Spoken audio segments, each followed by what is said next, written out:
Ya pemirsa pasti nggak awam ya sebenarnya kalau kita sering menerima informasi terkait data di negara ini tapi berbeda-beda. Kayak misalkan dulu laporan terkait COVID-19 mulai dari Kemenkes, rumah sakit dan lembaga lainnya bisa berbeda-beda. Hasil pemilu aja bisa beda-beda, tapi kalau pemilu kan based on survey, artinya kan sampelnya juga berbeda. Tapi gimana kalau laporan realisasi investasi berbeda? Nah ini nih, data ekonomi mengenai realisasi investasi atau pembentukan modal tetap bruto atau PMTB pada kuartal 1 2023 kini tengah menjadi sorotan. Pasalnya ada perbedaan data dari Badan Pusat Statistik dan Kementerian Investasi. Kok bisa data ekonomi lembaga negara beda-beda? Simak paparan saya dalam satu kabinet beda data. Kok bisa? Ya, berdasarkan data dari Badan Pusat Statistik, seperti diketahui mengumumkan hasil realisasi investasi atau pembentukan modal tetap bruto menunjukkan pertumbuhan secara tahunan atau year on year, tetapi pertumbuhan tersebut terendah sejak 2013. Sementara data dari Kementerian Investasi pertumbuhan investasi di kuartal 1 2023 menyebutkan pertumbuhan mencapai double digit. Ini poin pertama yang berbeda ya. Pada kuartal 1 2023, data BPS menunjukkan data PMTB investasi hanya tumbuh 2,11% secara year on year.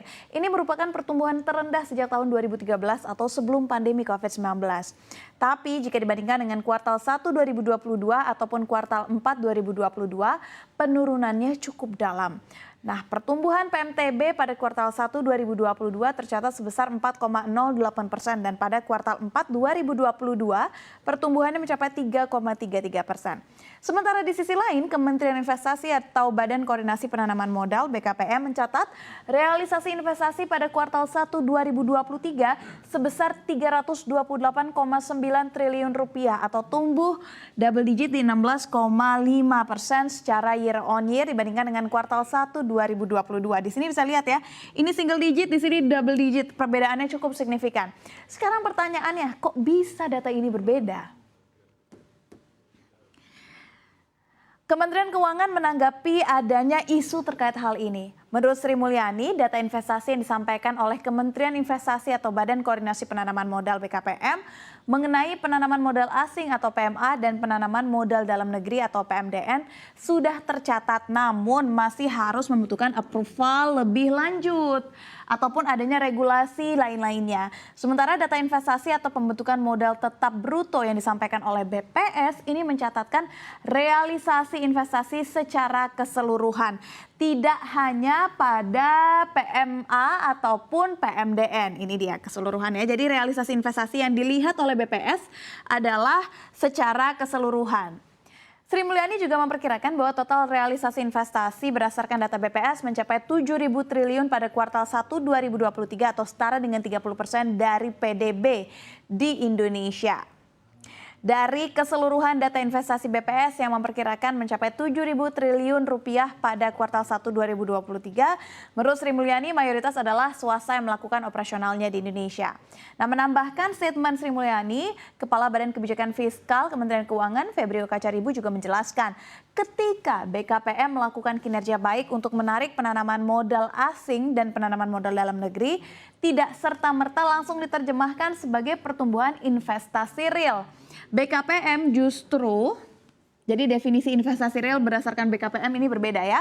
BKPM fokus pada besaran nilai transaksi dan tidak semua nilai transaksi masuk langsung ke investasi. Ada juga yang masuk ke belanja dan juga keperluan lain-lainnya. Bisa masuk ke konsumsi, impor, juga bisa masuk ke aktivitas ataupun kegiatan lainnya.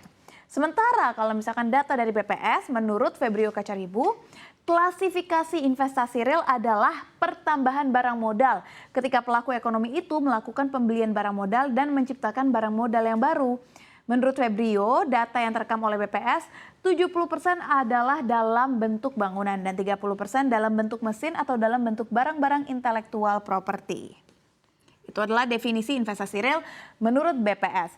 Nah, ada lagi tanggapan lainnya pemirsa. Institute for Development of Economics and Finance atau yang dikenal dengan INDEF berpandangan data realisasi investasi yang disuguhkan oleh Kementerian Investasi atau BKPM belum semuanya masuk ke dalam realisasi. Namun ini baru sekedar bentuk komitmen, artinya adalah rencana.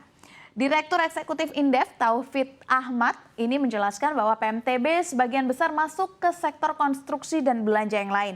Sehingga perbedaan data investasi antara BKPM dan juga BPS karena memang BKPM tidak memasukkan data bangun konstruksi, hanya sektor jasa yang besar tetapi tidak dari sektor konstruksi, bangunan ataupun properti. Selain karena pola penghitungan yang berbeda, sebenarnya juga ada alasan lain kenapa perbedaan data antara lembaga dan kementerian sering terjadi sejak lama. Salah satunya adalah tata kelola pemerintahan yang saat ini perlu ditingkatkan adalah soal tata data ataupun satu data. Kementerian dan lembaga pemerintah memiliki data yang berbeda-beda karena tidak dilengkapi dengan deskripsi dan definisi datanya serta cara pengumpulan data. Dengan demikian, hal itu bisa memberikan interpretasi yang berbeda-beda. Maka dari itu, tuturnya pemerintah menerbitkan Peraturan Presiden Nomor 39 Tahun 2019 tentang Satu Data Indonesia. Peraturan ini sudah ada sejak 2019 dan terbitnya peraturan ini, pemerintah juga berharap dapat mengatasi perbedaan data di Indonesia. Selain itu, Perpres tersebut juga membentuk Dewan Pengarah Satu Data. Dewan Pengarah ini nantinya akan bertugas melakukan koordinasi, memantau, mengevaluasi, dan melaporkan pelaksanaan Satu Data. Ya, meskipun sudah ada satu data, tapi tampaknya upaya yang digaungkan sejak 2019 belum merata. Masih ada lembaga ataupun kementerian dengan egonya masing-masing dan juga kembali lagi penyamaan definisi dan pola penghitungan masing-masing lembaga dan kementerian pasti sama kuatnya. Background dari data tersebut juga sama pentingnya. Jadi memang perlu benar harus diluruskan sedari definisinya terlebih dahulu biar nggak bingung-bingung lagi kalau misalkan netizen ataupun masyarakat menerima data